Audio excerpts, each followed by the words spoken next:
Gold crash করছে নাকি শুধু র্যালির পর একটু কারেকশন? গোল্ডের দাম একটু নামতেই যদি ভাবেন সব শেষ, গোল্ড ক্র্যাশ করছে, তাহলে একটু থামুন। কারণ দাম কমা আর ট্রেন্ড বদলে যাওয়া এক জিনিস নয়। গোল্ড সম্প্রতি 3 মাসের উচ্চতায় উঠেছিল, তারপর প্রফিট বুকিং আর ডলারের শক্তির কারণে কিছুটা পুল ব্যাক এসছে। ধরুন গোল্ড 1,60,000 থেকে 1,52,000-এ নামলো, প্রায় 5% কারেকশন।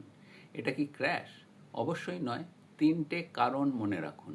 প্রথম, ইনফ্লেশনের আশঙ্কা গোল্ডকে সাপোর্ট করতে পারে। দুই, মোমেন্টাম, বড় র্যালির পর মোমেন্টাম থামলে প্রফিট বুকিং স্বাভাবিক।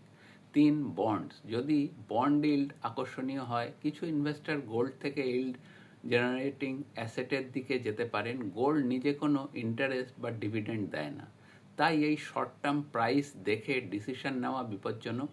আপনি যদি আজ 5 লাখ গোল্ডে রাখেন এবং আগামীকাল 4,75,000 দেখেন, প্যানিক করার বদলে আপনার প্রশ্ন হওয়া উচিত, আমার ইনভেস্টমেন্ট গোল কি, আমার টাইম হরাইজন কত? গোল্ড ও সিলভারকে শর্ট টার্ম ট্রেডিং নয়, লং টার্ম ডাইভার্সিফিকেশনের অংশ হিসাবে দেখুন, বিশেষ করে 7 থেকে 10 বছরের হরাইজন থাকলে। গোল্ড কিনবেন, হোল্ড করবেন নাকি অ্যালোকেশন রিব্যালেন্স করবেন?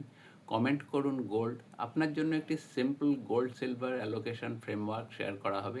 এটি এডুকেশনাল কন্টেন্ট, ইনভেস্টমেন্ট অ্যাডভাইস নয়। গোল্ড ও সিলভারের দাম ভোলাটাইল। ইনভেস্টমেন্ট ডিসিশন নেওয়ার আগে নিজের রিস্ক প্রোফাইল ও ফিনান্সিয়াল গোল বিবেচনা করুন। ধন্যবাদ, নমস্কার, সকলে ভালো থাকবেন। যোগাযোগের নাম্বার 9166354437।